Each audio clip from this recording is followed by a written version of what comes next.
Launch ও স্রোতের গতিবেগ যথাক্রমে ঘন্টায় 15 কিলোমিটার ও 5 কিলোমিটার। নদীপথে 30 কিলোমিটার যেয়ে আবার ফিরে আসতে কত সময় লাগবে? এখানে 4টি অপশন দেওয়া আছে। চলুন এটি সমাধান করি। এটি প্রাক প্রাথমিকে 2013 সালে আসছে। তাহলে এখানে কি দেওয়া আছে?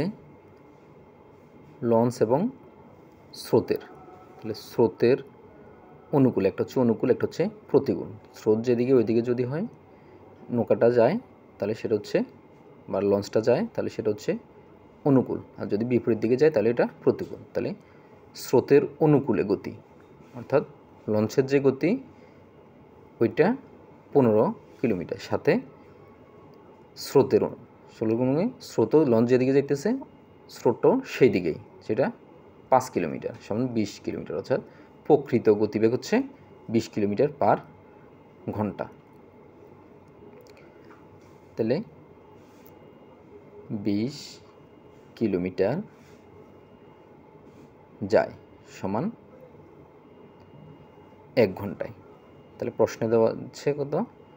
30 কিলোমিটার। তাহলে 30 কিলোমিটার যেতে কতটুকু সময় লাগবে সেটা আমরা বের করব।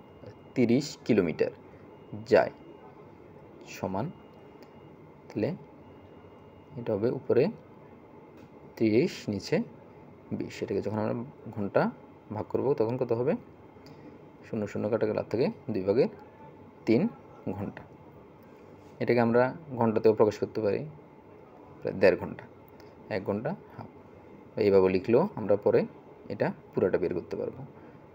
এখন খেয়াল করুন, প্রথমটা ছিল অনুকূল, পরেরটা হবে প্রতিকূল, আবার ফিরে আসছে। তাহলে স্রোতটা যেদিকে ছিল এর বিপরীত দিকে আসা মানে তার গতিবেগটা, প্রকৃত গতিবেগটা কমে যাবে। স্রোতের প্রতিকূলে গতিবেগ, লঞ্চের গতিবেগ হচ্ছে 15, কিন্তু স্রোতে 5 কিলোমিটার বেগ ছিল, তাহলে এটা বিয়োগ হবে। তাহলে প্রকৃত হবে কত? এখানে ছিল অনুকূলে যোগ, লঞ্চের এবং স্রোতের গতিবেগ যোগ, কিন্তু এখানে প্রতিকূলে হবে বিয়োগ। খেয়াল করুন, প্রতিকূলে বিয়োগ 15 কিলোমিটার বিয়োগ 5 কিলোমিটার সমান কত হবে? 10 কিলোমিটার পার ঘন্টা। তাহলে এটা এখন যাবে কত? 30 কিলো। তাহলে 10 কিলোমিটার গেল কত ঘন্টায়? 1 ঘন্টায়। 10 কিলোমিটার যায় 1 ঘন্টায়, সেম 30 কিলোমিটার যাবে কত ঘন্টায়?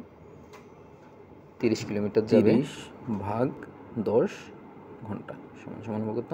3 ঘন্টায়। তাহলে স্রোতের অনুকূলে একটা, প্রতিকূলে একটা। তাহলে এবার আমাদের বলতেছে কি মোট কত সময় লাগবে। তাহলে আমরা মোট যোগ, তাহলে স্রোতের প্রতিকূলে প্রথমে কতটুকু গেল এবং অনুকূলে কতটুকু গেলো এটা আমরা যোগ করব। তাহলে মোট সময় লাগবে। তাহলে এখানে আমরা আগে পেলাম কত? স্রোতের অনুকূলে হচ্ছে কত? 2 ভাগে 3 ঘন্টা, 2 ভাগের 3 ঘন্টা, আর এটা হচ্ছে প্রতিকূলে 3 ঘন্টা। এবার আমরা এটাকে যোগ করব। তাহলে 2 এর মনে 1 হর 1, 2 আর 1 এর লসাগু 1, 3 1 3, 3 দ্বিগুণে 6 সমান হচ্ছে কত? 2 ভাগের 9। এটাকে আমরা ঘন্টা প্রকাশ করব। 9কে ভাগ করলে আমরা কত পাবো?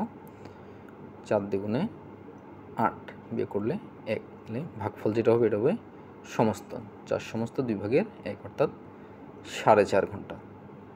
4 ভাগে 4.5 ঘন্টা। তাহলে মোট সময় লাগবে 4.5 ঘন্টা। ধন্যবাদ, পেজটি ফলো দিয়ে রাখবেন।